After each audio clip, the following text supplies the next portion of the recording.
കർത്താവായ യേശുക്രിസ്തുവിൻ്റെ നാമത്തിൽ ദൈവമക്കൾക്ക് സ്നേഹവന്ദനം. നമുക്കൊരുമിച്ച് ഈ രാത്രി നമ്മുടെ സൃഷ്ടിതാവിനെ മഹത്വപ്പെടുത്തുവാൻ ഒരവസരം കൂടെ ലഭിച്ചത് ഓർത്ത് ദൈവത്തിന് സ്തോത്രം ചെയ്യുകയാണ്. ഈ പ്രതിസന്ധികളുള്ള ഒരു ദേശത്ത് നമ്മൾ പാർക്കുമ്പോൾ ഓരോ നിമിഷങ്ങളിലും ദൈവീക കരുതലും ദൈവീക സംരക്ഷണവും അനുഭവിക്കുവാൻ നമുക്ക് ഇടയായിത്തീർന്നു. നമ്മുടെ പാർപ്പിടത്തിലും നമ്മുടെ യാത്രാവേളകളിൽ നമ്മുടെ പ്രിയപ്പെട്ടവരായിരുന്ന എല്ലായിടങ്ങളിലും ദൈവീക കരുതലും മറച്ചതോർത്ത് നമ്മുടെ ദൈവത്തിന് നമുക്ക് സ്തോത്രം ചെയ്യാം. നമുക്ക് അല്പസമയം ദൈവവചനത്തിലേക്ക് നമ്മുടെ ചിന്തകളെ നമുക്ക് കൊണ്ടുവരാം. നാം ഇന്ന് കേൾക്കുന്ന വചനം നമ്മുടെ ജീവിതത്തിൽ അത് വലിയ അനുഗ്രഹമായി തീരട്ടെ എന്ന് പ്രാർത്ഥിച്ചുകൊണ്ട് ദൈവവചന ശുശ്രൂഷയ്ക്കായിട്ട് ദൈവവചനത്തിൽ നിന്ന് ഒരു ചിന്ത ദൈവമക്കളുമായി പങ്കുവയ്ക്കുവാനായിട്ട് ദൈവകൃപയിൽ ശരണപ്പെടുകയാണ്. ഞാൻ ഇന്ന് സന്ധ്യകൾ ധ്യാനിക്കുവാനായിട്ട് ദൈവത്തിൻ്റെ പരിശുദ്ധാത്മാവ് എനിക്ക് തന്ന ആലോചന സഭയോടുള്ള ബന്ധത്തിൽ പരിശുദ്ധാത്മാവിൻ്റെ പ്രവൃത്തിയെക്കുറിച്ചാണ് എനിക്ക് ദൈവമക്കളോട് സംസാരിക്കുവാൻ ഇന്ന് ഒരു ഗൈഡൻസ് ലഭിച്ചിട്ടുള്ളത്. സഭയോടുള്ള ബന്ധത്തിൽ ദൈവത്തിൻ്റെ പരിശുദ്ധാത്മാവിൻ്റെ നടത്തിപ്പ് എവിടെയെല്ലാം അതെങ്ങനെയെല്ലാം പ്രവർത്തിക്കുന്നു എന്നുള്ളത് അല്പമായ മിനിറ്റുകൾ ദൈവവചനവുമായി ഒരുമിച്ച് ചിന്തിക്കുവാൻ ദൈവകൃപയിൽ ശരണപ്പെടുകയാണ്. നമ്മൾ ദൈവവചനത്തിലേക്ക് നോക്കുന്ന സമയത്ത് ക്രിസ്തുവിൻ്റെ മടങ്ങിവരവ് വരെ തൻ്റെ ശരീരമാകുന്ന സഭയെ നിയന്ത്രിച്ച് നടത്തുന്ന ചുമതലയാണ് പരിശുദ്ധാത്മാവിനുള്ളത് എന്ന് നമുക്ക് കാണുവാൻ കഴിയുന്നുണ്ട്. ദൈവത്തിൻ്റെ സഭയെ പരിപാലിച്ച് നടത്തുന്നതാണ് പരിശുദ്ധാത്മാവിനുള്ളത്. അതായത് പരിപൂർണമായി ഒരു പരിപൂർണതയുടെ വേലയാണ് പരിശുദ്ധാത്മാവ് ഈ കാലങ്ങളിൽ ചെയ്തുകൊണ്ടിരിക്കുന്നത് നമുക്ക് കാണുവാൻ കഴിയുന്നുണ്ട്. സ്തോത്രം. അത് ദൈവത്തിൻ്റെ ആത്മാവിൻ്റെ നടത്തിപ്പ് എല്ലാ നിലകളിലും ദൈവത്തിൻ്റെ സഭയോടുള്ള ബന്ധത്തിൽ നമുക്ക് അനുഭവിച്ചറിയുവാൻ തക്കവണ്ണം ഇടയായിത്തീരുന്നുണ്ട്. ഇന്ന് രാത്രി നമ്മൾ ചിന്തിക്കുമ്പോൾ ഒന്ന് ദൈവസഭയുടെ മിഷണറി പ്രവർത്തനങ്ങളിൽ അല്ലെങ്കിൽ സുവിശേഷീകരണ പ്രവർത്തനങ്ങളിൽ ഈ പരിശുദ്ധാത്മാവിൻ്റെ പ്രവൃത്തിയെ നമുക്ക് തിരുവചനത്തിൽ കാണുവാൻ കഴിയുന്നുണ്ട്. ദൈവത്തിൻ്റെ പരിശുദ്ധാത്മാവിൻ്റെ ഗൈഡൻസ് ഇല്ലാതെ, പരിശുദ്ധാത്മാവിൻ്റെ നിയന്ത്രണം ഇല്ലാതെ ഒരു മിഷണറി പ്രവർത്തനം, സുവിശേഷീകരണം നമുക്ക് സാധ്യമല്ല ദൈവസഭയിൽ. അത് നമുക്ക് തിരുവചനത്തിൻ്റെ വെളിച്ചത്തിൽ കാണുവാൻ കഴിയുന്നുണ്ട്. അപ്പോസ്തലന്മാരുടെ പ്രവർത്തികൾ അതിൻ്റെ 8-ാം അധ്യായത്തിലേക്ക് നമ്മൾ കടന്നു വരുന്ന സമയത്ത് അതിൻ്റെ 29-ാമത്തെ വാക്യത്തിൽ ഇങ്ങനെയാണ് നമ്മൾ വായിക്കുന്നത്: ആത്മാവ് ഫിലിപ്പോസിനോട് നീ അടുത്ത് ചെന്ന് തേരിനോട് ചേർന്ന് നടക്ക എന്ന് പറഞ്ഞു.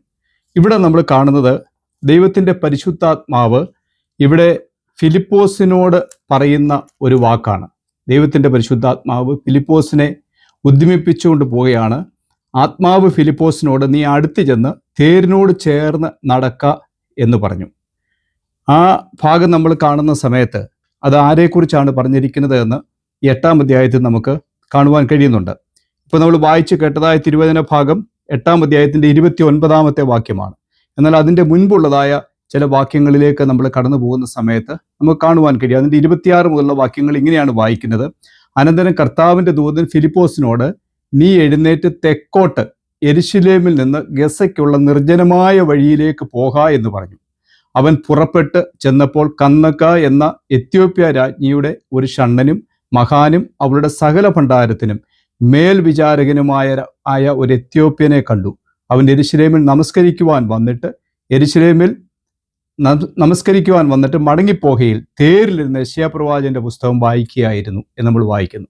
അപ്പോൾ ഇവിടെ ഈ ഷണ്ണൻ ഈ തേരിലിരുന്ന് യെശയ്യാപ്രവാചകന്റെ പുസ്തകം വായിച്ചുകൊണ്ടിരിക്കുമ്പോഴാണ് ദൈവത്തിൻ്റെ ആത്മാവ് ഫിലിപ്പോസിനോട് പറയുന്നത് നീ അവിടെ നിന്ന് എഴുന്നേറ്റിട്ട് കടന്നു ചെല്ലുക എന്ന്. ആത്മാവ് ഫിലിപ്പോസിനോട് പറഞ്ഞു നീ അടുത്ത് എന്ന് തേരിനോട് ചേർന്ന് നടക്കാനായിട്ട് പറഞ്ഞു. ആമേൻ. എവിടെ അതിനു മുമ്പ് ഫിലിപ്പോസിനോട് പറഞ്ഞ വാക്ക് ഇങ്ങനെയാണ്: ഫിലിപ്പോസിനോട് നീ എഴുന്നേറ്റ് തെക്കോട്ട് യെരുശലേമിൽ നിന്ന് ഗസയ്ക്കുള്ള നിർജ്ജനമായ വഴിയിലേക്ക് പോക എന്നാണ് പരിശുദ്ധാത്മാവ് ഇവിടെ തൻ്റെ ദാസനോട് പറയുന്നത്. അപ്പോൾ ഒരു സുവിശേഷീകരണ പ്രവർത്തനത്തിന് വേണ്ടി, ഒരു മിഷണറി പ്രവർത്തനത്തിന് വേണ്ടി ദൈവം നിയോഗിക്കുമ്പോൾ ദൈവത്തിൻ്റെ പരിശുദ്ധാത്മാവിൻ്റെ ഗൈഡൻസിലൂടെയാണ് ആ ശുശ്രൂഷകൾ ദൈവം തൻ്റെ സഭയിൽ നിവർത്തിക്കുന്നത് എന്ന് നമുക്കിവിടെ കാണുവാൻ കഴിയുന്നു. ദൈവത്തിൻ്റെ ആത്മാവിൻ്റെ ഒരു ഗൈഡൻസ് ഈ ശുശ്രൂഷകളിൽ നമുക്ക് ലഭിക്കുന്നുവെങ്കിൽ കർത്താവിൻ്റെ വേലയോടുള്ള ബന്ധത്തിൽ ദൈവത്തിൻ്റെ പരിശുദ്ധാത്മാവിൻ്റെ പൂർണ്ണമായ നിയന്ത്രണവും ദൈവത്തിൻ്റെ പരിശുദ്ധാത്മാവിൻ്റെ ആലോചനയും ഉണ്ടെങ്കിൽ മാത്രമേ ഫലവത്തായ ഒരു സുവിശേഷീകരണ പ്രവർത്തനം നമുക്ക് ചെയ്യുവാൻ കഴിയുള്ളൂ എന്ന് ഈ തിരുവചന ഭാഗങ്ങളിലൊക്കെ നമുക്ക് കാണുവാൻ കഴിയുന്നുണ്ട്. ഇതുകൊണ്ടുള്ള പ്രയോജനം എന്താണെന്ന് ചോദിച്ചു കഴിഞ്ഞാൽ, ഇവിടെ ഫിലിപ്പോസിനോട് പറയുമ്പോൾ നിർജ്ജനമായ പ്രദേശത്തേക്ക് പോകാനാണ് പറയുന്നത്. അപ്പോൾ സാധാരണമായി നമ്മുടെ ജീവിതയാത്രയിൽ നമ്മളൊന്ന് തിരിഞ്ഞു നോക്കിയാൽ ഇങ്ങനെ നിർജ്ജനമായ ഒരു ദേശത്തേക്ക്, ആമേൻ, അവിടേക്ക് പോകണമെന്ന് നമ്മുടെ ഉള്ളിൽ ദൈവാത്മാവ് സംസാരിച്ചാൽ ഒരുപക്ഷെ നമുക്ക് സംശയങ്ങൾ ഉളവാക്കും. എന്നാൽ ദൈവമക്കളെ, ദൈവത്തിൻ്റെ പരിശുദ്ധാത്മാവാണ് നമ്മളെ ഒരു വിഷയത്തിൽ ഗൈഡ് ചെയ്യുന്നത് എങ്കിൽ ഒരു സംശയവും കൂടാതെ, അല്പം പോലും നമുക്ക് അമാന്തിച്ച് നിൽക്കേണ്ട ആവശ്യകതയില്ലാതെ ഒരു ക്ലിയറായിട്ടുള്ള ഒരു ഗൈഡൻസ് നമ്മുടെ ഹൃദയത്തിൽ ദൈവത്തിൻ്റെ ആത്മാവ് നമുക്ക് നൽകുവാൻ തക്കവനുടയായിത്തീരും. അത് സുവിശേഷീകരണത്തോടുള്ള ബന്ധത്തിൽ, ദൈവത്തിൻ്റെ സഭയോടുള്ള ബന്ധത്തിൽ ഒക്കെ നമുക്ക് തിരുവചനത്തിൽ കാണുവാൻ കഴിയുന്ന ഒരു വിലപ്പെട്ട സത്യമാണ്. എന്നാൽ ഇതിനോട് ചേർത്ത് ഞാൻ ദൈവമക്കളോട് പറയട്ടെ, നമ്മുടെ ആത്മീയ ജീവിതത്തിൽ നമ്മൾ മുന്നോട്ട് പോകുന്ന സമയത്ത് അനുദിനം നമ്മുടെ ജീവിതയാത്രയ്ക്ക് വേണ്ടുന്ന എല്ലാ ഗൈഡൻസും ഒരു ദൈവ പൈതലിന് തരുവാൻ ദൈവത്തിൻ്റെ പരിശുദ്ധാത്മാവിന് സാധ്യമാണ്. അതിന് നമ്മൾ ചെയ്യേണ്ടത്, ദൈവത്തിൻ്റെ പരിശുദ്ധാത്മാവിന് നമ്മൾ കീഴ്പ്പെടുകയും ദൈവത്തിൻ്റെ ആലോചനയ്ക്ക് വേണ്ടി നാം നമ്മുടെ ചിന്തകളെ ദൈവത്തിന് സമർപ്പിക്കുകയും ചെയ്യുമ്പോൾ ദൈവത്തിൻ്റെ പരിശുദ്ധാത്മാവ് നമുക്ക് വേണ്ടുന്ന ആലോചനകൾ, അനുദിന ജീവിതത്തിന് വേണ്ടുന്നതായ പരിശുദ്ധാത്മാവിൻ്റെ പൂർണ്ണമായ ഗൈഡൻസ് നമുക്ക് തന്ന് നമുക്ക് മുൻപോട്ട് പോകുവാനിടയായിത്തീരും. ദൈവമക്കളെ, നമ്മൾ വ്യക്തിപരമായൊക്കെ നമ്മുടെ ജീവിതയാത്രയിൽ നമുക്ക് പല പ്രാർത്ഥനകളുണ്ട്. എന്നാൽ ഹല്ലേലൂയ, പലതിലും നമ്മൾ പ്രാർത്ഥിക്കുന്നുവെങ്കിലും പല കാര്യങ്ങളിലും നമുക്ക് ദൈവത്തിൽ നിന്ന് ക്ലിയറായ ഒരു ആലോചനയ്ക്ക് വേണ്ടി നമ്മൾ ആഗ്രഹിക്കുന്നവരാണ്. ഇന്ന് രാത്രിയിൽ ദൈവത്തിൻ്റെ വചനത്തിൻ്റെ വെളിച്ചത്തിൽ ദൈവമക്കളോട് പറയട്ടെ, ദൈവം നമുക്കൊരാലോചന തരുന്നെങ്കിൽ, തൻ്റെ പരിശുദ്ധാത്മാവിനാൽ നമുക്ക് ആലോചന, ഗൈഡൻസ് നമുക്ക് ലഭിക്കുന്നെങ്കിൽ അത് വളരെ വ്യക്തതയോടെ നമ്മളിൽ അത് ഇടപെടുവാൻ തക്കവണ്ണം ഇടയായിത്തീരുമെന്ന് ഈ തിരുവചന ഭാഗത്തിലൂടെ നമുക്ക് കാണുവാൻ കഴിയുന്നു. അതിൻ്റെ പ്രയോജനം എന്താണെന്നുള്ളത് ദൈവമക്കൾ ശ്രദ്ധിച്ചാൽ നമുക്ക് മനസ്സിലാക്കുവാൻ കഴിയുന്നുണ്ട്. അതിൻ്റെ ആ താഴെ ഭാഗത്തേക്ക് കടന്നു വരുമ്പോൾ അതിനെക്കുറിച്ച് നമ്മൾ ഇങ്ങനെയാണ് വായിക്കുന്നത്. 37-ാം വാക്യം നമ്മൾ വായിക്കുന്ന സമയത്ത് ഇങ്ങനെ പറയുന്നു, യേശുക്രിസ്തു ദൈവപുത്രൻ എന്ന് ഞാൻ വിശ്വസിക്കുന്നു എന്നവൻ ഉത്തരം പറഞ്ഞു. ഇവിടെ ഈ ഫിലിപ്പോസ് ഷണ്ണൻ്റെ തേരിനോട് ചേർന്ന് നടന്നതുകൊണ്ട് ഉണ്ടായ ആ ദൈവാത്മാവിൻ്റെ ഗൈഡൻസ് കൊണ്ട് ഉണ്ടായതായ ഒരു ഗൗരവം എന്താണെന്ന് ചോദിച്ചു കഴിഞ്ഞാൽ, അവിടെ നമ്മൾ കാണുന്നുണ്ട്, ഈ ഷണ്ണൻ ഫിലിപ്പോസിനോട് ചോദിക്കുന്നുണ്ട്, ഇത് പ്രവാചകൻ ആരെക്കുറിച്ച് പറയുന്നുവെന്ന്. അപ്പോൾ അവിടെ കാണുന്നത് യേശുക്രിസ്തുവിനെ കുറിച്ചുള്ള സുവിശേഷം വളരെ വ്യക്തമായി ഫിലിപ്പോസ് അവിടെ പറയുകയും അവിടെ ഷണ്ണൻ ദൈവസന്നിധിയിൽ ഒരു തീരുമാനം എടുക്കുവാൻ തക്കവണ്ണം ഇടയായി തീരുകയും ചെയ്തു. ഇവിടെ നിന്നൊക്കെ നമ്മൾ കാണുന്നത് ദൈവത്തിൻ്റെ ആത്മാവിൻ്റെ ഒരു ഗൈഡൻസ് അതിനകത്തുള്ളത് കൊണ്ട് അതിനകത്തിലൊക്കെ അതിൻ്റെ ഫലം ലഭിക്കുന്നു എന്നുള്ളതാണ് അതിൻ്റെ ഹല്ലേലൂയ യഥാർത്ഥമായ വസ്തുത നമുക്ക് മനസ്സിലാക്കുവാൻ കഴിയുന്നത്. ഹല്ലേലൂയ, സ്തോത്രം.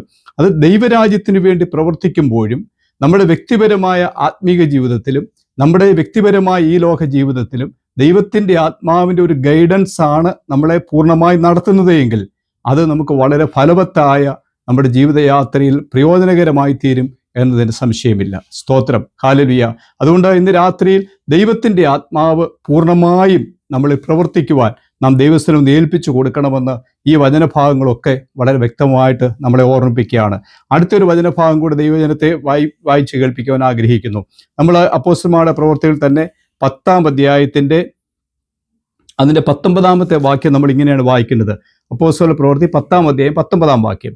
അവിടെ നമ്മൾ കാണുന്നത് ഈ കൈസരിയിൽ ഇത്താലിക എന്ന പട്ടാളത്തിൽ കൊർന്നല്യോസ് എന്ന് പറയുന്നതായ ഒരു മനുഷ്യൻ്റെ അനുഭവത്തെക്കുറിച്ചാണ് ഈ 10-ാം അധ്യായത്തിൻ്റെ 19-ാം വാക്യത്തിൽ നമ്മൾ വായിക്കുന്നത്. ഇങ്ങനെയാണ്, പത്രോസ് ദർശനത്തെക്കുറിച്ച് ചിന്തിച്ചുകൊണ്ടിരിക്കുമ്പോൾ ആത്മാവ് അവനോട്, 3 പുരുഷന്മാർ നിന്നെ അന്വേഷിക്കുന്നു, നീ എഴുന്നേറ്റ് ഇറങ്ങിച്ചെല്ലുക എന്ന് പറയുന്നു. 3 പുരുഷന്മാർ നിന്നെ അന്വേഷിക്കുന്നു, നീ ഇറങ്ങിച്ചെല്ലുക എന്ന് പത്രോസിനോട് പറയും. ഇപ്പോൾ നമ്മളിവിടെ കാണുന്നുണ്ട്, ഈ കൊർന്നല്യോസുമായി ബന്ധപ്പെട്ടതായ ഒരു കാര്യത്തിൽ ഈ പത്രോസിന് ദൈവം ഒരു ദർശനം കൊടുക്കുന്നു. ആ ദർശനത്തെക്കുറിച്ച് ചിന്തിച്ചുകൊണ്ടിരിക്കുമ്പോഴാണ് ഇങ്ങനെ ഒരു ദൈവത്തിൻ്റെ ആത്മാവിൻ്റെ ഒരു ഗൈഡൻസ് പത്രോസിന് ലഭിക്കുവാനിടയായി തീർന്ന കണ്ട ദർശനം ഞാൻ ദൈവമക്കളെ ഒന്ന് വായിച്ചു കേൾപ്പിക്കുക. അതിൻ്റെ 11-ാമത്തെ വാക്യത്തിൽ ഇങ്ങനെയാണ് നമ്മൾ വായിക്കേണ്ടത്, ഒരു വിവശത വന്നു, ആകാശം തുറന്നിരിക്കുന്നതും വലിയൊരു തുപ്പട്ടി പോലെ 4 കോണും കെട്ടിയിട്ട് ഭൂമിയിലേക്ക് ഇറക്കി വിട്ട ഒരു പാത്രം വരുന്നതും അവൻ കണ്ടു. അതിൽ ഭൂമിയിലെ സകലവിധ നാൽക്കാലിയും ഇഴജാതിയും ആകാശത്തിലെ പറവയും ഉണ്ടായിരുന്നു. എന്നിട്ട് പറയുകയാണ്, പത്രോസെ എഴുന്നേറ്റ് അറുത്ത് തിന്നുക എന്നൊരു ശബ്ദവും ഉണ്ടായി എന്ന് നമ്മൾ കാണുന്നു. അപ്പോൾ ഇതിനെക്കുറിച്ചാണ് പത്രോസ് ചിന്തിച്ച് ആകുലപ്പെട്ടിരിക്കുമ്പോഴാണ് ദൈവത്തിൻ്റെ ആത്മാവ് പറയേണ്ടത്, പത്രോസെ നീ ഇറങ്ങി താഴേക്ക് ചെല്ലുക, നീ ഇറങ്ങി ചെല്ലുമ്പോൾ 3 പേര് നിന്നെ അന്വേഷിക്കുന്നു എന്നവിടെ കാണുവാൻ കഴിയുന്നുണ്ട്. അപ്പോൾ ദൈവത്തിന്റെ ആലോചനയാണ് ഇവിടെ പത്രോസിന്റെ ചെവികൾ കേൾക്കുവാനിടയായി. ഇതൊരു മനുഷ്യ ആലോചനയല്ല, ദൈവത്തിന്റെ ആലോചന വളരെ വ്യക്തമായി പത്രോസിന് തിരിച്ചറിയുവാനിടയായി തീർന്നു. ഹല്ലേലൂയ.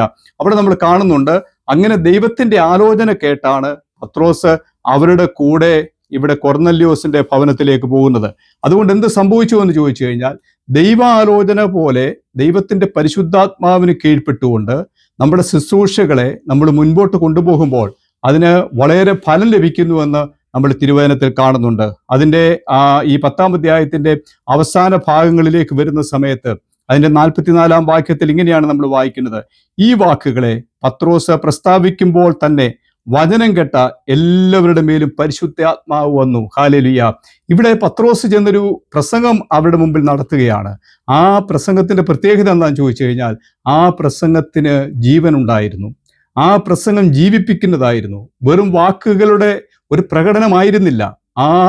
ഹല്ലേലൂയ, ദൈവത്തിന്റെ ആത്മാവിനാൽ നിയന്ത്രിക്കപ്പെട്ട ഒരു ശുശ്രൂഷയ്ക്ക് വേണ്ടി തന്റെ ഭക്തനെ ദൈവം വേർതിരിക്കുമ്പോൾ ആ വാക്കുകളിലൂടെ, ആ പറഞ്ഞ പ്രസംഗത്തിലൂടെ ദൈവത്തിന്റെ പരിശുദ്ധാത്മാവിന്റെ ശക്തമായ ഒരു പ്രവൃത്തി നമുക്ക് അവിടെ കാണുവാൻ കഴിയുന്നുണ്ട്. അപ്പോൾ ഫലകരമായ ഒരു ദൈവവേല, ഒരു ശുശ്രൂഷ നമുക്ക് ചെയ്യുവാൻ ദൈവത്തിന്റെ ആത്മാവിന്റെ പൂർണ്ണമായ നിയന്ത്രണം അതിനകത്തിൽ വേണം. അവിടെ കാണുന്ന ഈ വാക്കുകളെ പത്രോസ് പ്രസ്താവിക്കുമ്പോൾ തന്നെ വചനം കേട്ട എല്ലാവരുടെ മേലും പരിശുദ്ധാത്മാവ് വന്നു.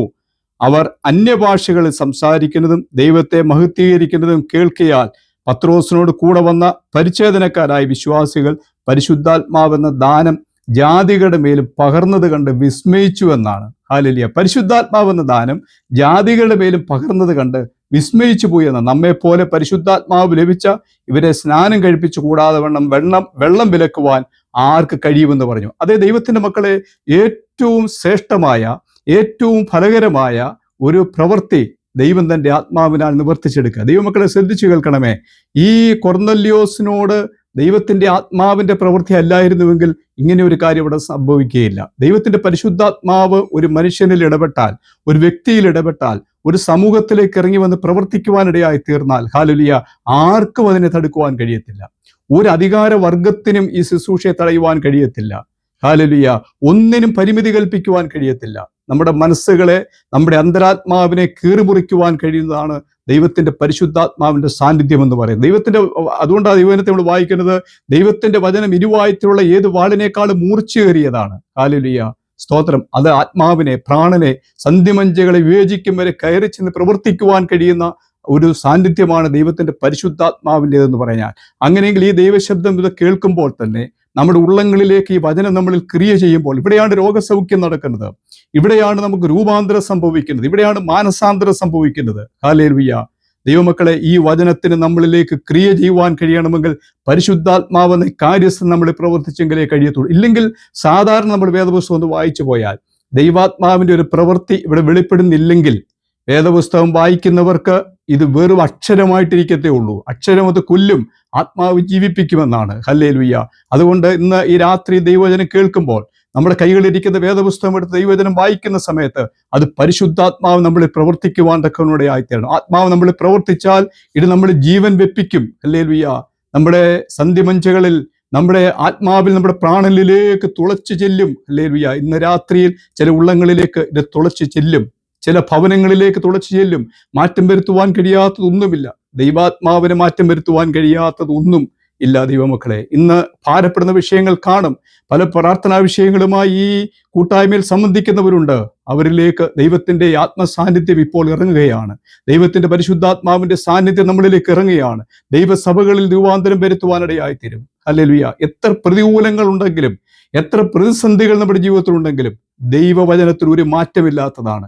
അതിന് പ്രവർത്തിക്കുവാൻ കഴിയും എന്നതിന് സംശയമില്ല. അതുകൊണ്ട് ഇന്ന് രാത്രിയിൽ ആ ദൈവകരങ്ങളിലേക്ക് നമുക്കൊന്ന് ഏൽപ്പിച്ചുകൊണ്ട് വേണം നമുക്ക് ഈ സന്ധ്യകൾ മടങ്ങിപ്പോകുവാൻ. വലിയ ബലം നമ്മളിലേക്ക് പകരുവാൻ തക്കവനിടയായിത്തീരും. ഈ ദൈവവചന ഭാഗമൊക്കെ നമ്മളെ അതാണ് ഓർമ്മിപ്പിക്കേണ്ടത്. സ്തോത്രം. അതിൻ്റെ അപ്പോസ്തലന്മാരുടെ പ്രവൃത്തികൾ തന്നെ 13-ാം അധ്യായത്തിന്റെ 2-ാം വാക്യം ദൈവമക്കളെ വായിച്ച് കേൾപ്പിക്കാൻ ആഗ്രഹിക്കുക. അപ്പോസ്തല പ്രവൃത്തി 13-ാം അധ്യായത്തിന്റെ 2-ാമത്തെ വാക്യം ഇങ്ങനെയാണ് വായിക്കേണ്ടത്: അവർ കർത്താവിനെ ആരാധിച്ചും ഉപവസിച്ചും കൊണ്ടിരിക്കുമ്പോൾ ഞാൻ ബർന്നബാസിനെയും ശൗലിനെയും വിളിച്ചിരിക്കുന്ന വേലയ്ക്കായിട്ട് അവരെ എനിക്ക് വേർതിരിപ്പീനെന്ന് പരിശുദ്ധാത്മാവ് പറഞ്ഞു. ഇവിടെ നമ്മൾ കാണുന്നത് ചിലരെ വേലയ്ക്ക് വേണ്ടി വേർതിരിക്കുമ്പോൾ, അതായത് ബർന്നബാസിനെയും ശൗലിനെയും വിളിച്ചിരിക്കുന്ന വേല, ദൈവത്തിന്റെ വേലയ്ക്ക് വേണ്ടി വേർതിരിക്കുവാൻ തക്കവണ്ണം അവർക്ക് ആലോചന കൊടുക്കേണ്ടത് ദൈവത്തിന്റെ പരിശുദ്ധാത്മാവാണ്. ഈ നമ്മൾ അപ്പോസ്തല പ്രവൃത്തികളൊക്കെ കാണുന്നുണ്ട്. ദൈവം തന്റെ ദാസന്മാരെ ശുശ്രൂഷയ്ക്ക് വേണ്ടി നിയോഗിക്കുമ്പോൾ അവരുടെ സ്വന്തം ഇഷ്ടമല്ല അവിടെ ഒന്നും കാണുന്നത്. ദൈവത്തിന്റെ ആത്മാവായിരുന്നു അവരിൽ ഗൈഡൻസ് നടത്തി. ഇന്നും ദൈവത്തിന്റെ ദാസന്മാരെ ഒരു ശുശ്രൂഷ നിയോഗിച്ച് ഫലമേൽപ്പിക്കുന്നത് ദൈവത്തിന്റെ പരിശുദ്ധാത്മാവാണ്. നമുക്കൊരു പക്ഷേ അത് മാനുഷികമായി തോന്നിയേക്കാം. ഒരാൾ ഒരു ശുശ്രൂഷ ചെയ്യുന്നുണ്ടെന്ന് വരിയിൽ നേതൃത്വം സഭയ്ക്ക് കൊടുക്കുന്നുണ്ടെങ്കിൽ ദൈവത്തിന്റെ ആത്മാവ് അവരെ അധികാരപ്പെടുത്താതെ, ദൈവത്തിന്റെ പരിശുദ്ധാത്മാവ് അവരിൽ ക്രിയ ചെയ്യാതെ ആ ശുശ്രൂഷ ചെയ്യുവാൻ അവർക്ക് കഴിയുകയില്ല. ഇനിയും അങ്ങനെ ചെയ്താൽ ഏറെ നാൾ കഴിയുന്നതിന് മുൻപേ അവർ ക്ഷീണിതരായി പോകും, നിലനിൽക്കുവാൻ കഴിയാതെ പോകും. അതുകൊണ്ട് തന്നെ കേൾക്കുന്ന ദൈവത്തിന്റെ പൈതലേ, സ്തോത്രം, ഈ ദൈവത്തിന്റെ പരിശുദ്ധാത്മാവിന്റെ ശക്തമായ ഒരു ഇടപെടൽ ഈ കാര്യങ്ങളിലൊക്കെ നമുക്ക് കാണുവാനായിട്ട് കഴിയുന്നുണ്ട്. സ്തോത്രം. തുടർന്നുള്ള ഭാഗങ്ങൾ സമയം അതിവേഗം കടന്നു പോകുന്നതുകൊണ്ട് നമ്മൾ അടുത്ത ചിന്തയിലേക്ക് ഞാൻ കടന്നു പോകട്ടെ. സ്തോത്രം. ഈ കർത്താവിന്റെ വചനം ശുശ്രൂഷിക്കുന്നതിൽ ദൈവത്തിന്റെ പരിശുദ്ധാത്മാവിന്റെ ഒരു ഗൈഡൻസ് നമുക്ക് കാണുവാൻ കഴിയുന്നുണ്ട്. ദൈവത്തിന്റെ വചനം ശുശ്രൂഷിക്കുന്നതിൽ അത് പത്രോസ് എഴുതിയ ലേഖനം, 1 പത്രോസിന്റെ ലേഖനം അതിൻ്റെ 1:12 വാക്യം ഞാൻ വായിക്കുകയാണ്. 1 പത്രോസ് 1:12 ഇങ്ങനെയാണ് നമ്മൾ വായിക്കുന്നത്. സ്തോത്രം. തങ്ങൾ ആ ശുശ്രൂഷ ചെയ്യുന്നു എന്ന് അവർക്ക് വെളിപ്പെട്ടു. സ്വർഗത്തിൽ നിന്ന് അയച്ച പരിശുദ്ധാത്മാവിനാൽ നിങ്ങളോട് സുവിശേഷം അറിയിച്ചവർ അത് ഇപ്പോൾ നിങ്ങളെ ഗ്രഹിപ്പിച്ചിരിക്കുന്നു. അതിലേക്ക് ദൈവദൂതന്മാരും കുനിഞ്ഞു നോക്കുന്നു എന്ന് നമ്മൾ ആ തിരുവചന ഭാഗത്ത് കാണുന്നത്. സ്തോത്രം. നമ്മൾ എന്താണ് വായിക്കുന്നത്? അതിൻ്റെ ചില വാക്യങ്ങൾ അതിന് മുൻപോട്ടുള്ളത് ഞാൻ വായിക്കുകയാണ്. 10-ാം വാക്യം മുതൽ വായിക്കാം. നിങ്ങൾക്ക് വരുവാനിരിക്കുന്ന കൃപയെക്കുറിച്ച് പ്രവചിച്ച പ്രവാചകന്മാർ ഈ രക്ഷയെ ആരാഞ്ഞ് അന്വേഷിച്ചിരുന്നു. അവരിലുള്ള ക്രിസ്തുവിനാത്മാവ് ക്രിസ്തുവിന് വരേണ്ടിയ കഷ്ടങ്ങളെയും പിൻവരുന്ന മഹിമയെയും മുൻകൂട്ടി സാക്ഷീകരിച്ചപ്പോൾ സൂചിപ്പിച്ച സമയം ഏതോ എങ്ങനെയുള്ളതോ എന്ന് പ്രവാചകന്മാർ ആരാഞ്ഞു നോക്കി. തങ്ങൾക്കായിട്ടല്ല, നിങ്ങൾക്കായിട്ടത്രേ തങ്ങൾ ആ ശുശ്രൂഷ ചെയ്യുന്നു എന്ന് അവർക്ക് വെളിപ്പെട്ടു. സ്വർഗത്തിൽ നിന്ന് അയച്ച പരിശുദ്ധാത്മാവിനാൽ നിങ്ങളോട് സുവിശേഷം അറിയിച്ചവർ അത് ഇപ്പോൾ നിങ്ങളെ ഗ്രഹിപ്പിച്ചിരിക്കുന്നു. അതിലേക്ക് ദൈവദൂതന്മാരും കുനിഞ്ഞു നോക്കുന്നു എന്ന് നമ്മൾ കാണുന്നത്. സ്തോത്രം. അപ്പോൾ ഈ സുവിശേഷം പ്രസംഗിച്ചത്, ദൈവത്തിന്റെ വചനം പ്രസംഗിച്ചതൊക്കെ ദൈവത്തിന്റെ ആത്മാവിന്റെ പൂർണ്ണമായ നിയന്ത്രണത്തിലായിരുന്നു, പരിശുദ്ധാത്മാവിന്റെ കൃപയിലായിരുന്നു ആ ശുശ്രൂഷകൾ നിർവഹിച്ചത് എന്ന് നമുക്ക് കാണുവാനായിട്ട് കഴിയുന്നുണ്ട്. സ്തോത്രം. ഇനി 1 തെസ്സലോനിക്കർ എഴുതിയ ലേഖനം അതിൻ്റെ 1-ാം അധ്യായത്തിന്റെ 5-ാമത്തെ വാക്യം ഞാൻ ദൈവമക്കളെ ഒന്ന് വായിച്ചു കേൾപ്പിക്കാം. 1-ാം അധ്യായത്തിന്റെ 5-ാമത്തെ വാക്യം.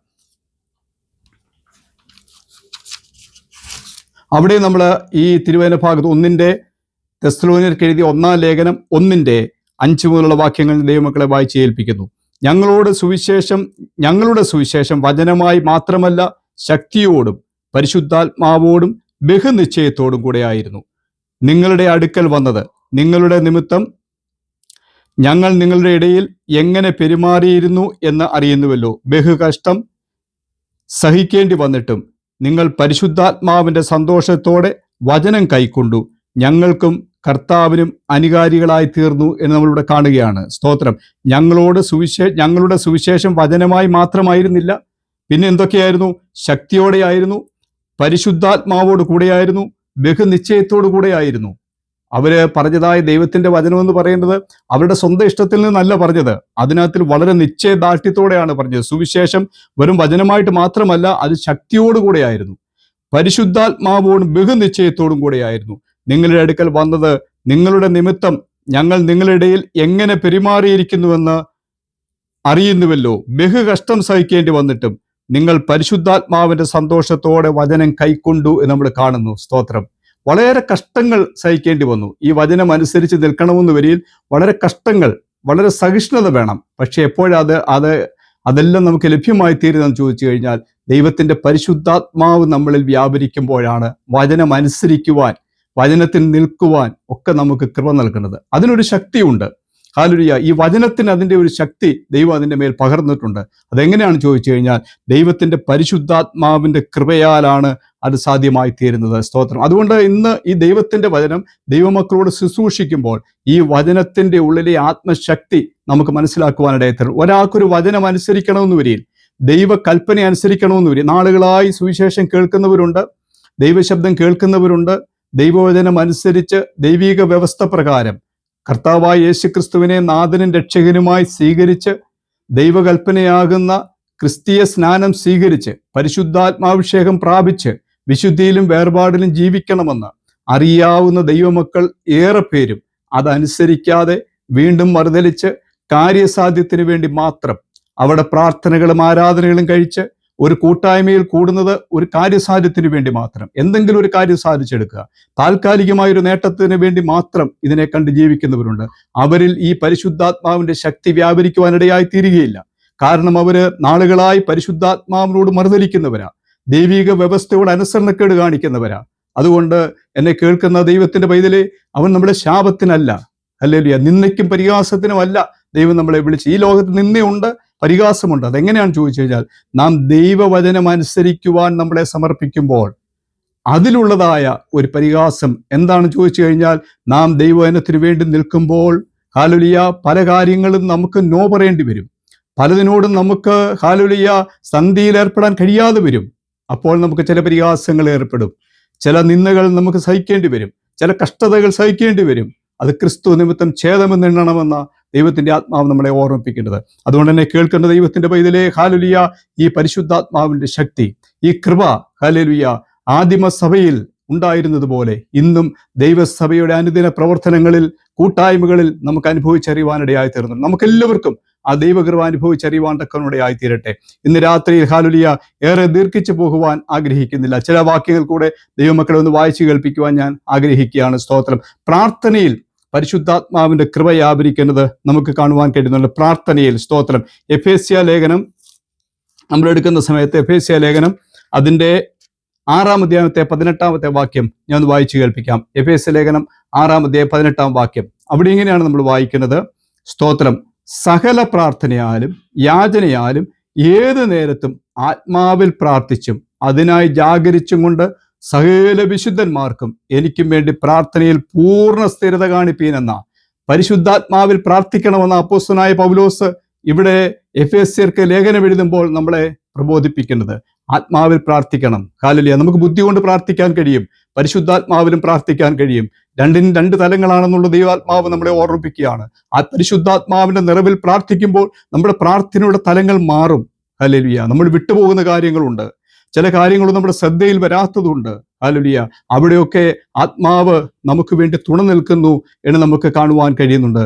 അതുകൊണ്ട് സ്തോത്രന്റെ സമയം ദീർഘിച്ചു പോകുന്നുവെങ്കിലും ഹല്ലേലൂയ ഒരു വാക്യം കൂടെ ദൈവമക്കളെ വായിച്ചു കേൾപ്പിക്കുവാൻ ഞാൻ ദൈവകൃപയിൽ ശരണപ്പെടുകയാണ്. റോമാലേഖനം 8-ാം അധ്യായത്തിന്റെ 26-27 വാക്യങ്ങൾ ദൈവമക്കളെ വായിച്ചു കേൾക്കും. അവണ്ണം തന്നെ ആത്മാവ് നമ്മുടെ ബലഹീനതയ്ക്ക് തുണ നിൽക്കുന്നു. വേണ്ടും പോലെ പ്രാർത്ഥിക്കേണ്ടത് എന്ത് എന്ന് നാം അറിയുന്നില്ലല്ലോ. ആത്മാവ് തന്നെ ഉച്ചരിച്ചുകൂടാത്ത ഞരക്കങ്ങളാൽ നമുക്ക് വേണ്ടി പക്ഷപാതം ചെയ്യുന്നു. അപ്പോൾ പ്രാർത്ഥനയിൽ ദൈവത്തിന്റെ പരിശുദ്ധാത്മാവിന്റെ ഒരു ശക്തമായ ഇടപെടൽ വ്യാപാരം നമുക്ക് അനുഭവിക്കുവാൻ തക്കവനിടയായി തീരണം. സ്തോത്രം. അപ്പോൾ നമ്മുടെ പ്രാർത്ഥനയ്ക്ക് ശക്തി ഉണ്ടാകും. ഹല്ലേലൂയ. നമ്മുടെ പ്രാർത്ഥന സ്തോത്രം ഒരു സാധാരണ പ്രാർത്ഥനയായിട്ട് തീരുകയില്ല. ഹല്ലേലൂയ. നമുക്ക് പ്രാർത്ഥിക്കാൻ ഇരുന്ന് കഴിഞ്ഞാൽ മടുപ്പ് വരത്തില്ല. അതുകൊണ്ട് കർത്താവ് നമ്മളെ പഠിപ്പിച്ചത് മടുത്തു പോകാതെ എപ്പോഴും പ്രാർത്ഥിക്കണമെന്ന് നമ്മൾ തിരുവചനത്തിൽ കാണുന്നുണ്ട്. മടുത്തു പോകാതെ എപ്പോഴും പ്രാർത്ഥിക്കണം. ആമേൻ. സ്തോത്രം. മടുത്തു പോകാതെ പ്രാർത്ഥിക്കണമെന്ന് ലൂക്കോസിന്റെ സുവിശേഷം 18-ാം അധ്യായത്തിൽ നമ്മൾ കാണുന്നത്. മടുത്തു പോകാതെ, മടുപ്പ് പ്രാർത്ഥനയിൽ വരാം, അതിന് സാധ്യതയുണ്ട്. അതുകൊണ്ടാണ് കർത്താവ് പറഞ്ഞ് നിങ്ങൾ മടുത്തു പോകാതെ പ്രാർത്ഥിക്കണമെന്ന്. മടുപ്പ് പ്രാർത്ഥനയിൽ വരാതെ ഇരിക്കണമെങ്കിൽ ദൈവത്തിന്റെ പരിശുദ്ധാത്മാവിന്റെ നിറവിൽ നമ്മൾ പ്രാർത്ഥിക്കണം. അങ്ങനെ നമ്മൾ പ്രാർത്ഥിക്കുമ്പോൾ നമ്മുടെ സമയം പോകുന്ന നമുക്കറിയത്തില്ല. നമ്മൾ പ്രാർത്ഥനയിൽ ഹല്ലേലൂയ നമ്മുടെ പ്രാർത്ഥനയുടെ തലങ്ങൾ മാറും. ആത്മനിറവിൽ പ്രാർത്ഥിക്കുവാണ്ട് കൊണ്ട് നമുക്കിടയായിത്തീരും. സ്തോത്രം. യൂദയുടെ ലേഖനം അതിന്റെ 20-ാമത്തെ വാക്യം നമ്മൾ ഇങ്ങനെയാണ് വായിക്കുന്നത്. യൂദയുടെ ലേഖനം 20-ാമത്തെ വാക്യത്തിൽ നമ്മൾ ഇങ്ങനെ വായിക്കുന്നു. പ്രിയമുള്ളവരെ, നിങ്ങളുടെ അതിവിശുദ്ധ വിശ്വാസത്തെ ആധാരമാക്കി നിങ്ങൾക്ക് തന്നെ ആത്മീക വർധന വരുത്തിയും പരിശുദ്ധാത്മാവിൽ പ്രാർത്ഥിച്ചും. ഹല്ലേലൂയ. ഇവിടെയും യൂദാ ലേഖനം എഴുതുമ്പോൾ പറയാണ് പരിശുദ്ധാത്മാവിൽ പ്രാർത്ഥിക്കുന്നതിൻ്റെ ആവശ്യകതയെക്കുറിച്ച്. അതുകൊണ്ട് സ്തോത്രം, ഞാൻ ഇന്ന് രാത്രിയിൽ എൻ്റെ ചിന്ത ഞാനിവിടെ അവസാനിപ്പിക്കുവാൻ ആഗ്രഹിക്കുക. നമ്മുടെ പ്രാർത്ഥനകൾ ദൈവത്തിൻ്റെ ആത്മാവിലാവട്ടെ. നമ്മുടെ സുവിശേഷീകരണ പ്രവർത്തനങ്ങൾ പരിശുദ്ധാത്മാവിൻ്റെ പൂർണ്ണ നിയന്ത്രണത്തിലാകട്ടെ. നമ്മുടെ ദൈവജന ശുശ്രൂഷകളിൽ ആത്മാവിൻ്റെ സാന്നിധ്യം അനുഭവിച്ചറിയുവാനിടയായി തീരട്ടെ. നമ്മുടെ വ്യക്തിപരമായ ജീവിതത്തിൽ, നമ്മുടെ കുടുംബ ജീവിതത്തിൽ, നമ്മുടെ പ്രവർത്തന മേഖലകളിലൊക്കെ ഈ ദൈവത്തിൻ്റെ ആത്മാവിൻ്റെ ഒരു വലിയ ഗൈഡൻസ് നമുക്ക് അനുഭവിക്കുവാനിടയായി തരണം. ദൈവമക്കളെ, പരിശുദ്ധാത്മാവിൻ്റെ കൃപ നമ്മോട് കൂടെ ഉണ്ടെങ്കിൽ, ആ പരിശുദ്ധാത്മാവിൻ്റെ സാന്നിധ്യം നമ്മളിൽ ഉണ്ടെങ്കിൽ ഹല്ലേലൂയ വളരെ വിജയകരമായ അനുഗ്രഹിക്കപ്പെട്ട ഒരു ക്രിസ്ത്യ ജീവിതം നയിക്കുവാൻ കർത്താവ് നമ്മളെ ശക്തീകരിക്കും. അതുകൊണ്ട് ഇന്ന് രാത്രിയിൽ ഈ വചനങ്ങളാൽ ദൈവത്തിൻ്റെ പരിശുദ്ധാത്മാവ് നമ്മെല്ലാവരെയും അനുഗ്രഹിക്കുമാറാകട്ടെ.